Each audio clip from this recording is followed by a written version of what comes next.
Hey guys, this is Irie Starcraft, and I'm back to cast a 4 versus 4 match for you. This one will be on Outpost, and this game is going to be pretty intense, I believe, as these 4v4s usually go that way at the master level. And I wanted to note, I'm really happy that I think this is the first 4v4 that I've cast since they fixed this production tab, or sort of the tabs on the side. So now I can leave the production tab up without it like dragging. If one person builds like 10 upgrades, then it won't cover up half the screen. So anyway, I'm going to introduce the players here. And there's going to be a lot of players, so I may end up just calling people by their colors as usual in the 4v4. So we have the red Protoss Pulse, and the teal Zerg SlayerSBoxer, and I don't believe that is the original SlayerSBoxer, and their teammate will be LMntMaster, the purple Terran, and Molar, the blue Zerg, who is getting a 10 pool. And their opponents will be TommyLove, the pink Terran, who is walling off the front here, and Faster, the yellow Zerg, and ASININE, the orange Terran, who is throwing down a wall at the front with Crimson, the green Terran. Excuse me there. So this is a map that I in particular have had a lot of trouble with, and it's just one of those maps that seems to be difficult for me. I'm not exactly sure why, and I need to pause the game here one sec for you, you guys. Hang in there. Okay, hopefully that will be a little bit better and less of flemminess for you. I think I'm reaching my limit as far as how many games I can cast in a day, because, well, I guess a couple of games I cast earlier were pretty long games, and so I was talking a lot, and so my throat. Not very happy about that, but I will get through it. So Crimson throwing down a second barracks here, and so ASININE, I'm assuming, is going to be going after the factory, as I'm waiting to see what he is going to build here. Something just went down. A second refinery went down, and a supply depot. So I guess it is too early for that factory just yet, as TommyLove also going for 2 barracks and a bunker. So interesting that they're going to be playing defensively. The Zerglings are now on the field for SlayerSBoxer, and Pulse, it looks like, was scouting with that probe there. And I'm going to see this wall off here. Crimson going with a 3rd barracks now. So definitely going to be seeing some Mass Marine out of him early. And apparently he needs ASININE to quit being so asinine and move his Marine. Yeah, something like that had to be done at least once. So at the same time, let's check out what the other team's going on. By the way, there's a million upgrades and stuff going on right now. That's going to be really hard to keep up with, so you guys can glance over there and tell what's going on. I'm going to try and keep my eyes on the minimap as much as possible so I don't miss any sort of engagements. But Pulse, he does have 2 gateways here and is chrono boosting out his warp gate tech. So that's an interesting opening, considering that there's not going to be any early pressure from the other team with their wall in and stuff, that he has gone for the 2 gateways initially. But he is going to go ahead and pump some stalkers out of there, and probably be throwing out a couple more gateways here pretty soon. And SlayerSBoxer, meanwhile, is just massing up Zerglings here, chilling at the watchtower. And looks like Molar, the same thing going on. Actually, the Roach one is going down for Molar, so he is going for Roaches, and an LMntMaster going for Marauders here. And getting another barracks here, we have Stimpack, and Slow has already finished Engineering Bay on the way. So checking back at the bottom screen, I'm just surprised that there's no action yet, as I'm used to games at this level and with this many players being completely out of control. You can see Crimson is sure as hell surprised there's no action yet, because he's thrown down 2 bunkers full of Marines to defend this front here. And so a starport, I do see a starport down here for ASININE. So ASININE is going with starport here. There's pinging going on, so I want to make sure I don't miss anything. Overlords, good spot, by the way, on this map to leave your Overlords is right there. It's very difficult to deal with those in the early game, and so you can get some really good vision and see when your opponents are pushing out, which is exactly what is going to happen. And there are 4 bunkers back here for TommyLove. So this is totally just it's just crazy And it's funny he said that in this replay because I just tried playing Left to Die for like the first time.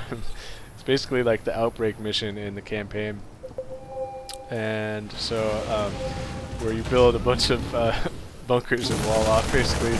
And it looks like the top team is going to try and press this front, and this is a terrible idea. There's 3 bunkers full back here, and SCB is pulling up the lines to start repairing this, and it's almost like this team doesn't realize what is behind there. The Zerglings, though, are going to be streaming in here, and finally the first bunker goes down. Could the Zerglings break through? They are going to break through and get a surround here. This game is getting very intense. I was totally wrong. They are able to break this, sustaining heavy casualties, but they are breaking the front, but I just don't know if it's worth it. This bunker does not look like it's going to fall down.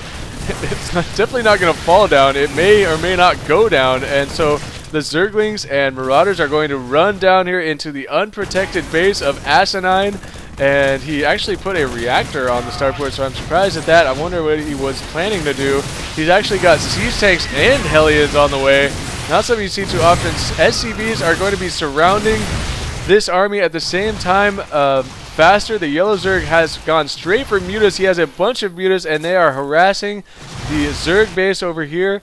And I just am trying to make sure I don't miss any of the action. Sorry, you guys, for the camera jumping all over the place. And I would normally say right now, yell at me if you see something going on, but that doesn't make sense because I can't hear you guys talking to me right now because we're out of time sync.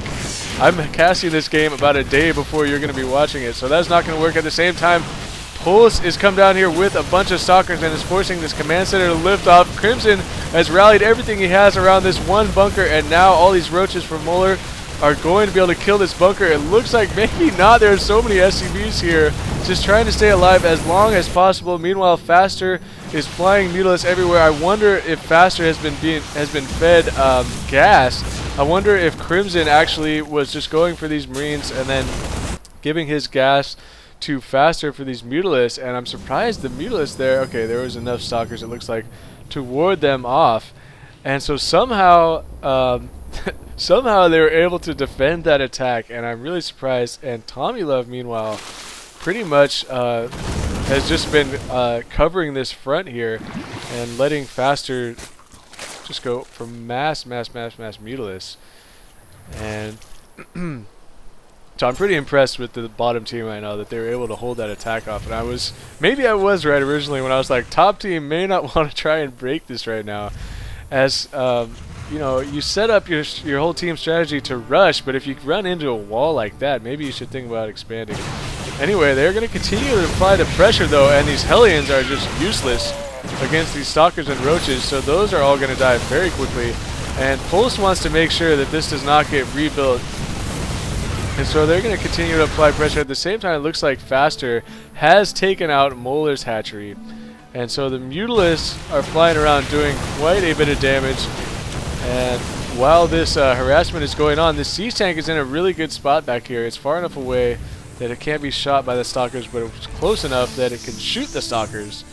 And now the Mutilis are starting to reach critical mass here. I'm surprised we haven't seen any upgrades going down at all, and maybe just one attack. You know, when you're so many Mutilis, the extra attack is going to be very important, and he needs to focus down these stalkers. The Mutilis are in too great of number, and it looks like Pulse may have left the game. He rage quit right there, and I still don't like the fact that they took out that you can't see when people leave. It doesn't make any sense.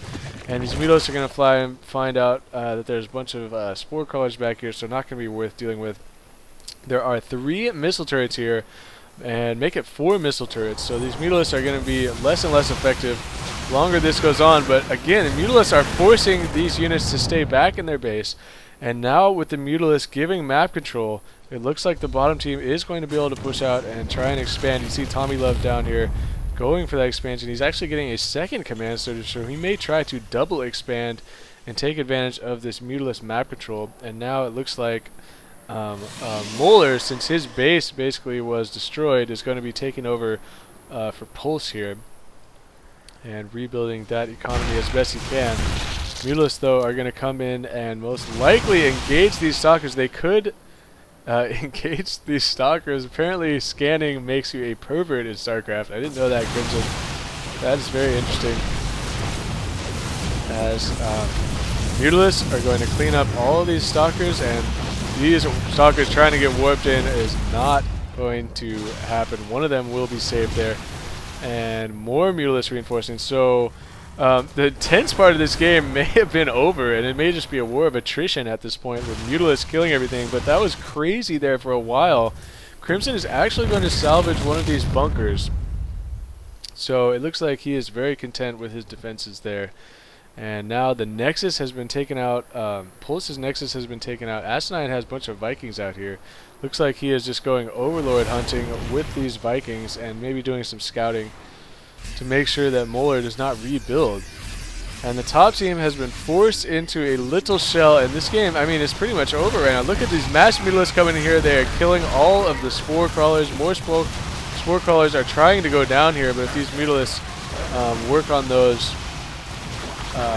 go right after those, which now they are doing. There are too many Mutalisks here. And Master is not going to be able to push out with all these Mutalisks on the map because his base will die. And he's not going to be able to do much anyway, so I think this game is pretty much in the bag. And it really came down to that one attack. How much... basically, this was like a 3-player attack coming in and trying to break this, and 2 players were able to defend it. At least mostly. And meanwhile, Faster with the mass Mutalisks harassing, taking out the blue Zerg player's base, and so LMntMaster is like, dude, this is screwed, man. We have to try and attack and do something. At the same time, Crimson, for some reason my clicking is just really weird right now. And anyway, Crimson is going to be running in here with these Marines and Marauders, and these are going to get rocked by all these Marines from Master very quickly. All those Marines are going to die, and Faster is like, be careful, man, don't get ahead of yourself. And Crimson lost all those units there. So if I'm LMntMaster and Molar, I'm like, okay, Crimson just lost a big chunk of his army. There's really not going to be any better chance for me to attack. I have to attack now, and at the same time, Mutalisks are flying into Master's base and are actually going to fall back. So I'm surprised. I think the Mutalisks could have just finished that off maybe if they wanted, but they would have sustained heavy losses. Instead are going to fall back, and SlayerSBoxer, by the way, has left the game. His hatchery is done.